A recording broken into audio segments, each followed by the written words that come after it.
सनातन धर्म में एकादशी का एक खास महत्व है।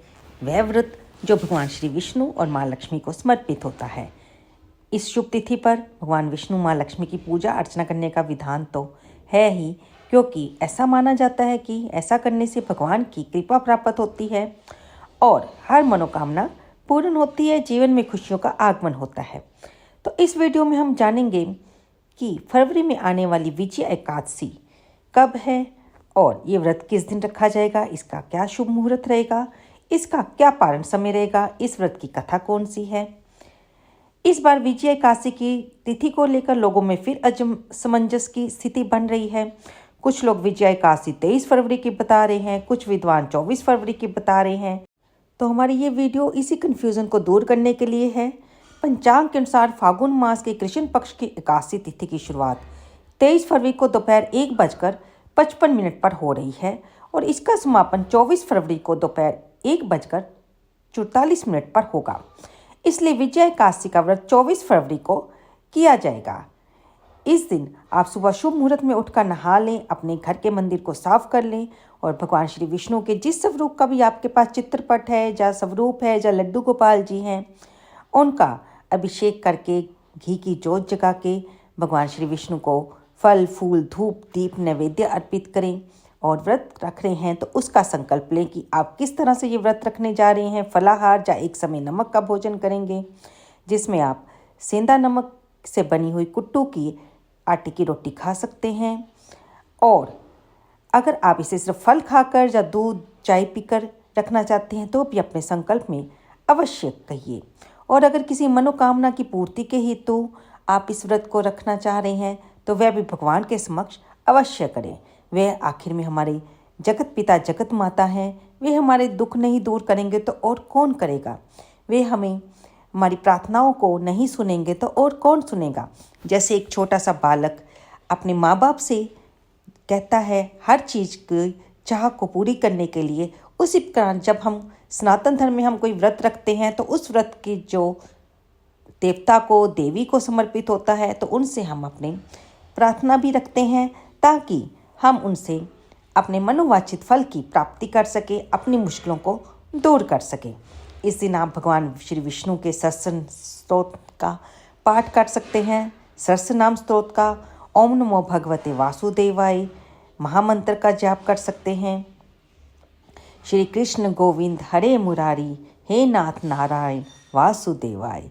कोई भी मंत्र या अपने गुरु मंत्र का भी आप ज़्यादा से ज़्यादा जप कीजिए, क्योंकि ऐसा माना जाता है कि एकादशी तिथि के दिन हम जितना ज़्यादा नाम जप दान पुण्य करते हैं, भगवान के मंदिर में जाकर स्वरूप के दर्शन करते हैं, उतना ही ज़्यादा हमें अनंत गुना पुण्य की प्राप्ति होती है। तो ये तो हो गई सारी पूजन विधि और व्रत की तिथि के बारे में। अब हम जानेंगे इस व्रत में कौन सी कथा सुनने का विधान है। आइए सुनते हैं विजया एकादशी व्रत कथा।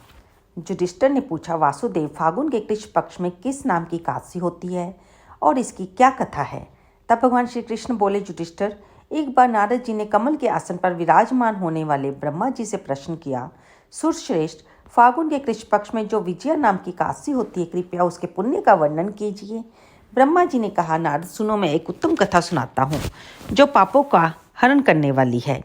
ये व्रत बहुत ही प्राचीन, पवित्र और पाप नाशक है। ये विजया नाम की एकादशी राजाओं को विजय प्रदान करती है, इसमें तनिक भी संदेह नहीं है।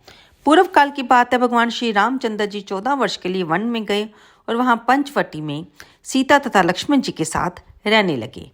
वहां रहते समय रावण ने चपलतावश विजय आत्मा श्री राम जी को तपस्विनी पत्नी सीता को हर लिया।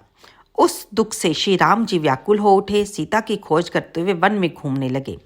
कुछ दूर जाने पर उन्हें जटायु मिले, जिनकी आयु समाप्त हो चुकी थी। इसके बाद उन्हें वन के भीतर कबंध नामक राक्षस का वध किया। फिर सुग्रीव के साथ उनकी मित्रता हुई और उन्होंने वानरों की सेना एकत्रित की। हनुमान जी ने लंका उद्यान में जाकर सीता जी का दर्शन किया और उन्हें श्री राम जी की चिन्ह स्वरूप मुद्रिका प्रदान की। ये उन्होंने महान पुरुषार्थ का काम किया था। वहां से लौटकर वे श्री रामचंद्र जी से मिले और लंका का सारा समाचार उनको बताया। हनुमान जी की बात सुनकर श्री राम जी ने सुग्रीव को अनुमति लेकर लंका को प्रस्थान करने का विचार किया और समुद्र के किनारे पहुंचकर उन्होंने लक्ष्मण से कहा, सुमित्रा नंदन, किस पुण्य से समुद्र को पार किया जा सकता है? यह अत्यंत अगाध भयंकर जल जंतुओं से भरा हुआ है। मुझे ऐसा कोई उपाय नहीं दिखाई देता जिससे इसको सुगमता से पार किया जा सके। लक्ष्मण जी बोले, महाराज, आप ही आदिदेव और पुराण पुरुषोत्तम परमपिता परमात्मा है, आपसे क्या छिपा है? फिर भी आप मानव लीला के कारण जानना चाहते हैं तो जहाँ द्वीप के भीतर वक्दालभ्य नामक मुनि रहते हैं, यहाँ से आधे योजन की दूरी पर उनका आश्रम है। रघुनंदन, उन प्राचीन मुनीश्वर के पास जाकर आप इनसे इसका उपाय पूछिए। लक्ष्मण की यह अत्यंत सुंदर बात सुनकर श्री रामचंद्र जी महामुनि वक्दालभ्य से मिलने के लिए गए।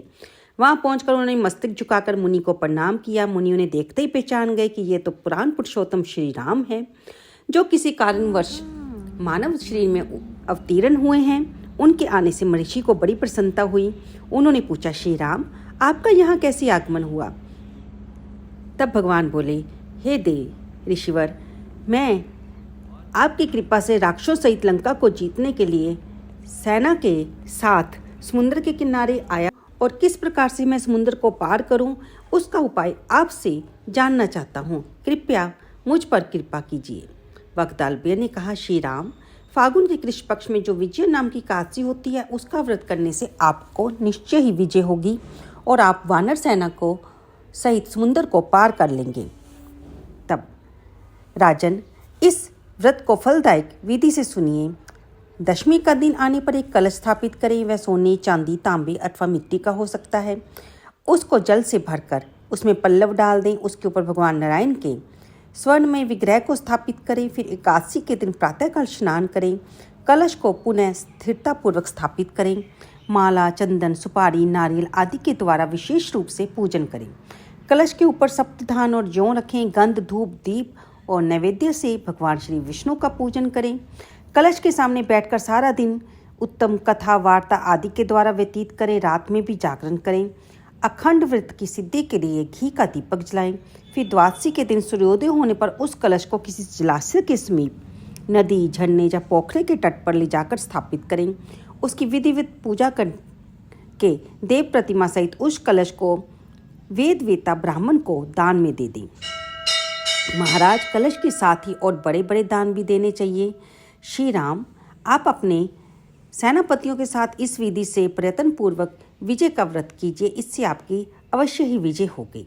ब्रह्मा जी कहते हैं, हे नारद जी, सुनकर श्री रामचंद्र जी ने मुनि के कथन अनुसार उस विजय एकादशी का व्रत किया और जिससे उनको विजय प्राप्त हुई।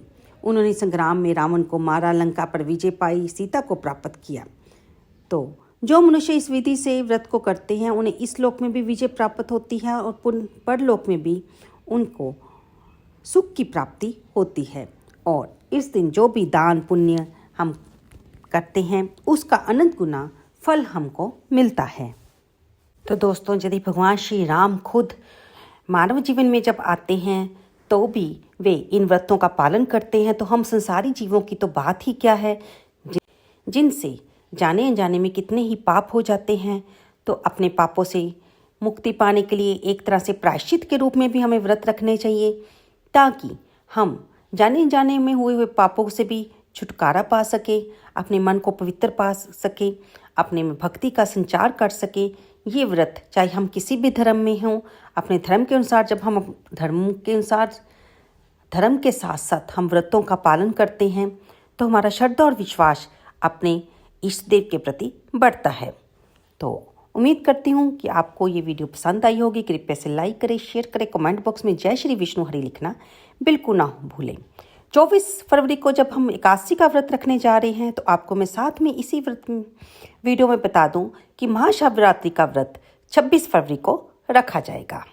तो तैयार रहिए ये दोनों पवन पावन पवित्र व्रत रखने के लिए, हर और हरि को मिलाने के लिए और उनकी कृपा पाने के लिए।